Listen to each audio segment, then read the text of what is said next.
കണ്ണൂരിൽ മുഴുപ്പിലങ്ങാട് നല്ല തിരക്കൊക്കെ ഉള്ള സമയമാണ് കേട്ടോ. മുഴുപ്പിലങ്ങാട് തെരുവുനായയുടെ ആക്രമണം ഉണ്ടായിരിക്കുന്നു. വയോധികന് തെരുവുനായയുടെ കടിയേറ്റു.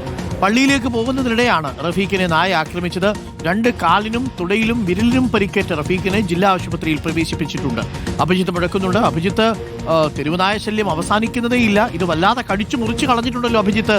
എന്താ സംഭവിച്ചത്? എപ്പോഴായിരുന്നു?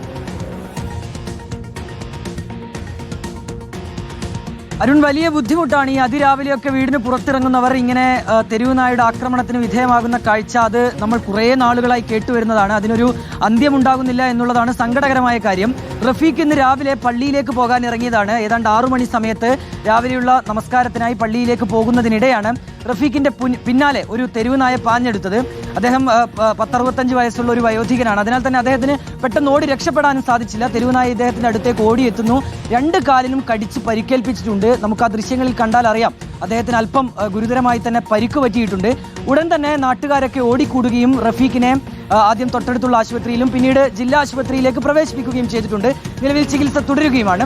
ഏതായാലും അരുൺകുമാർ ആദ്യം സൂചിപ്പിച്ചതുപോലെ തന്നെയാണ് വളരെയധികം തെരുവ് നായ്ക്കളുടെ ശല്യം ഇങ്ങനെ കൂടിക്കൂടി വരുന്നുണ്ട്. അതിന് ഏറ്റവും കൂടുതൽ ഇരയാകുന്നത് ഇതുപോലെ പ്രായമായവരും ചെറിയ കുഞ്ഞുങ്ങളുമാണ്.